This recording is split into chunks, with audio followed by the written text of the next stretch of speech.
So hello friends, welcome back to our channel. I hope you would get my earlier video of history chapter. You are doing well in your studies. So let's get started with the chapter 2 of history part 2nd.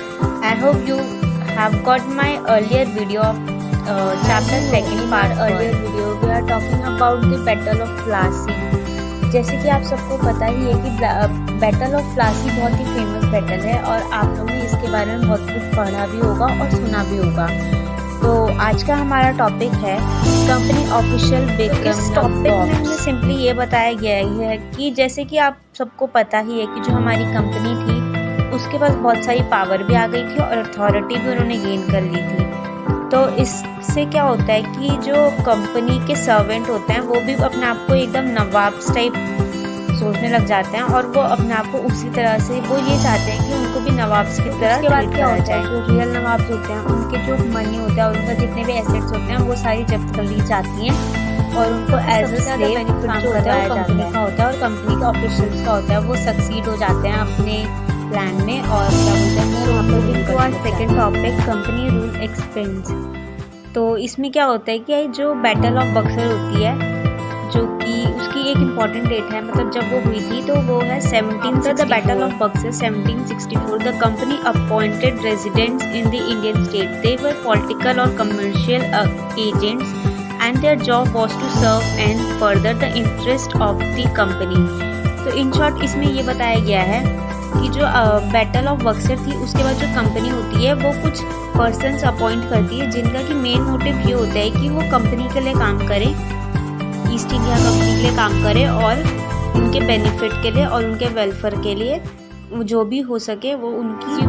Next topic is Tipu Sultan the tiger of Mysore. ये बहुत ही ज़्यादा important topic है और मैं आपको यही बोलूँगी कि इस टॉपिक को आप जितना अच्छे से और जितना डिटेल में पढ़ें उतना ही अच्छा है। इससे MCQ टाइप्स और शॉर्ट क्वेश्चंस बहुत अच्छे बन सकते हैं। तो और at that time Mysore had grown in strength under the leadership of powerful rulers like Hyder Ali.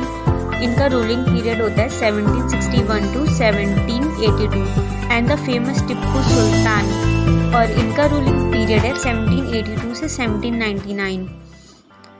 जो मैसूर था जब तक इन्होंने रूल करा वहाँ से उन्हें बहुत ज़्यादा प्रॉफिट हुआ और जो कंपनी थी हमारी ईस्ट इंडिया कंपनी जो थी वो यहाँ पर से पेपर और कार्डमम परचेज करती थी।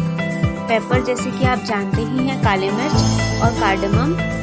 1785 में क्या होता है, जो टिप्पू सुल्तान होता है वो एक्सपोर्ट जो होता है वो बंद कर देता है सैंडलवुड का, पेपर का और कार्डमम का। जितने भी उसके वहाँ के पोर्ट्स होते हैं उन सबसे सब कुछ रुकवा देता है। उस टाइम पे ब्रिटिशर्स को ये लग रहा होता है कि अगर उन्होंने जल्दी ही हैदर अली और टिप्पू सुल्तान जैसे पावरफुल रूलर्स को कंट्रोल में नहीं करा तो फिर वो उनके प्लान के लिए काफ़ी डेंजरस हो सकता है और जो चीज़ उनको चाहिए थी और मतलब जिस तरह से वो हमारे इंडिया को कॉन्कर करना चाहते थे वो उनके लिए इम्पॉसिबल टाइप हो जाएगा। इम्पॉर्टेंट टॉपिक है द डॉक्ट्राइन ऑफ लैप्स। जो लॉर्ड डलहौजी होते हैं जो कि हमारे यहाँ के गवर्नर जनरल थे 1848 टू 1856।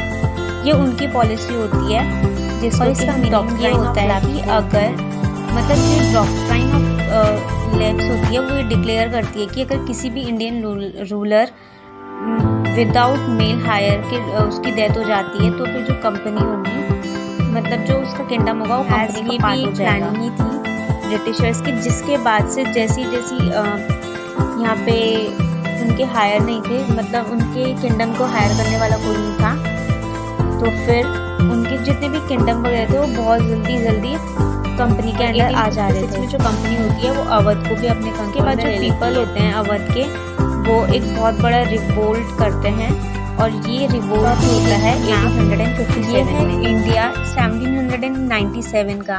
जो इसमें येलो एरियाज हैं वो ब्रिटिशर्स के हैं और जो रेड वाला है वो ब्रिटिशर्स के अंदर नहीं है जहाँ पर कि इंडियन रूलर रूल करते हैं। तो आप देख ही सकते हैं 1797 में जो ब्रिटिशर्स के अंडर था हमारा इंडिया वो बहुत ही कम है और सेकेंड मैप में हमें दिखाया जा रहा है जो कि 1840 का है। इसमें ब्रिटिशर्स ने रेंडमली एकदम से अपनी जो क्या बोलते हैं कंट्रोल होता है वो काफ़ी हद तक बढ़ा दिया होता है। और थर्ड मैप में जैसे जो हमारा 1857 का, उसमें आप ये देख सकते हैं कि क्या बोलते हैं जो ब्रिटिशर्स का रूल है वो काफ़ी हद तक बढ़ चुका है और जो एरिया था हमारे इंडियन रूलर के अंडर वो काफ़ी कम। इन्हीं सब के बाद एक न्यू एडमिनिस्ट्रेशन सिस्टम स्टार्ट होता है और ये टाइम होता है वॉरेन हेस्टिंग का, जो कि हमारे यहाँ के गवर्नर जनरल थे 1773 से 1785 तक। ये बहुत ही इम्पोर्टेंट रोल प्ले करते हैं और हमारे इंडियन हिस्ट्री में एस्टैब्लिश हुआ होता है 1772। इसके अकॉर्डिंग हर डिस्ट्रिक्ट की 2 कोर्ट होंगी, एक क्रिमिनल कोर्ट जिसको कि हम फौजीदारी अदालत बोलते हैं और एक सिविल कोर्ट जिसको हम दीवानी अदालत बोलते हैं। Maulvis and Hindu pandit interrupted Indian laws for the European district collector who presided over civil court. The criminal court were still under a qazi and a mufti, but under the supervision of collectors। ये जो हमारे ब्राह्मण हिंदू पंडित होते थे वो अपने different ही interpretations देते थे लोकल लॉज के। वो किसके अकॉर्डिंग होते थे, किस पे बेस्ड होते थे, वो होता था हमारा धर्मशास्त्र, क्योंकि उन्होंने भी एक बहुत इम्पोर्टेंट रोल प्ले करा। उन्होंने जितने भी ये इंटरप्रिटेशंस होते थे उनको इंग्लिश में ट्रांसलेट करने का काम। Regulating act of 1773 a new supreme court was established while a court of appeal the Sardar Nizamat Adalat was also set up at Calcutta. Company की जो आर्मी होती थी यहाँ पे उसके बारे में बताया गया है, मगर इसमें इम्पोर्टेंट सबसे ज़्यादा ये है कि उसमें 18th सेंचुरी के टाइम पे एक बहुत बड़ा चेंज आता है जब मुग़ल सक्सेसर जो होते थे, जो अवध के बनारस के होते थे, उन्होंने पीजिंग्स को अपनी आर्मीज़ में रिक्रूट करना स्टार्ट कर दिया और उनको एज अ प्रोफेशनल ट्रेनर उनको सोल्जर की तरह ट्रेन करने लगे। भी ये देखा तो उनको ये बात एकदम डाइजेस्ट नहीं हुई और उन्होंने भी सेम मेथड अप्लाई करा और नए जो सोल्जर्स हैं उनको रिक्रूट करना स्टार्ट कर दिया, जिसको कि हम बाद में सिपाही आर्मी के नाम से भी जानते हैं। और कंक्लूजन में ये बताया गया है कि जो ईस्ट इंडिया कंपनी थी एज अ ट्रेडर आई थी यहाँ पे ट्रेडिंग कंपनी बनके, और लास्ट में उन्होंने यहाँ पर टेरिटरी कॉलोनियल पावर का रोल प्ले करना स्टार्ट कर दिया। और by 1857 the company came to exercise direct rule over about 63% of the territory and 78% of the population of the Indian subcontinent. Friends, here our chapter 2 is completed. It is our part 2 and I hope आपने part 1 देख लिया होगा। अगर नहीं देखा है तो आप पहले part 1 देखिएगा, उसके बाद part 2। आपको ये चैप्टर बहुत अच्छे से समझ में आ जाएगा। And keep supporting my channel. Please subscribe, like and share this video if you like it. For today, और जल्दी ही मैं साइंस की वीडियो भी अपलोड करने वाली हूँ और आप मेरे को अपने रिव्यूज़ कमेंट में बता सकते हैं कि आपको नेक्स्ट टॉपिक कौन सा चाहिए और आपको किस चीज़ पे वीडियो चाहिए।